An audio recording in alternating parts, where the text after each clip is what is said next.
लागे धइले बा पिपरा के भूत, सखी हो छोड़त नइखे। लागे धइले बा पिपरा के भूत, सखी हो छोड़त नइखे। तो जी हाँ ये भैया, आप सब कैसन बनी जाए भैया।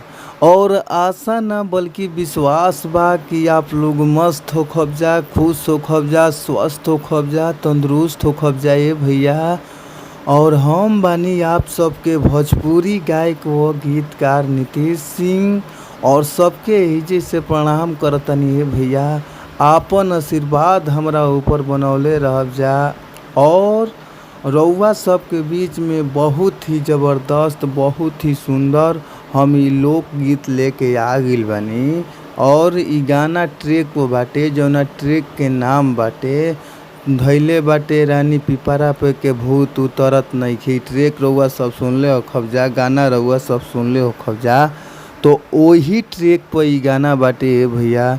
और आशा ना बल्कि विश्वास बा भैया कि अगर इस सॉन्ग रउआ सब अच्छा से ई गाना अच्छा से रउआ सब स्टूडियो में गा के रिकॉर्ड कर देतानी, तो हमारा आशा ना बल्कि विश्वास बा भैया कि आप लोग के बीच में ई सॉन्ग जरूर बाजी।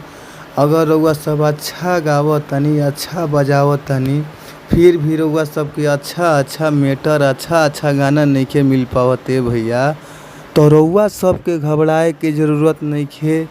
अच्छा मैटर पावे खातिर भैया हमारी यूट्यूब चैनल के सब्सक्राइब कर लीजा, जौना यूट्यूब चैनल के नाम बाटे भोजपुरी संगीत लिरिक्स।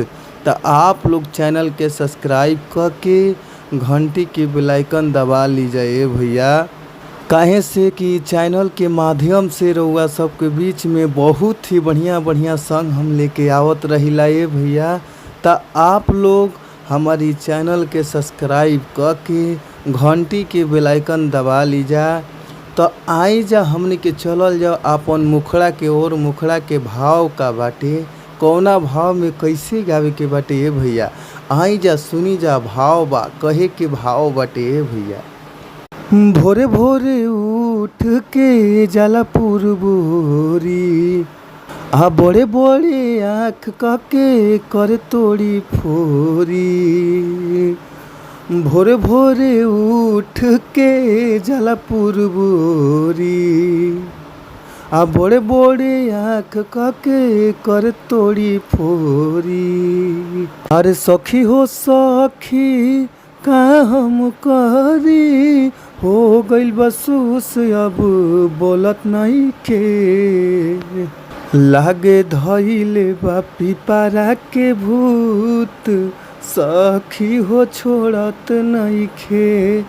लागे धइले बा पिपरा के भूत, सखी हो छोड़त नइखे। तो भैया हो, अगर ये मैटर अच्छा लगता, गाना अच्छा लगता है भैया, तो फुल सॉन्ग लेवे खातिर हमारी स्क्रीन पर नंबर बाटे, संपर्क करी जा। और नंबर नोट कर लीजा 98 350 77 203।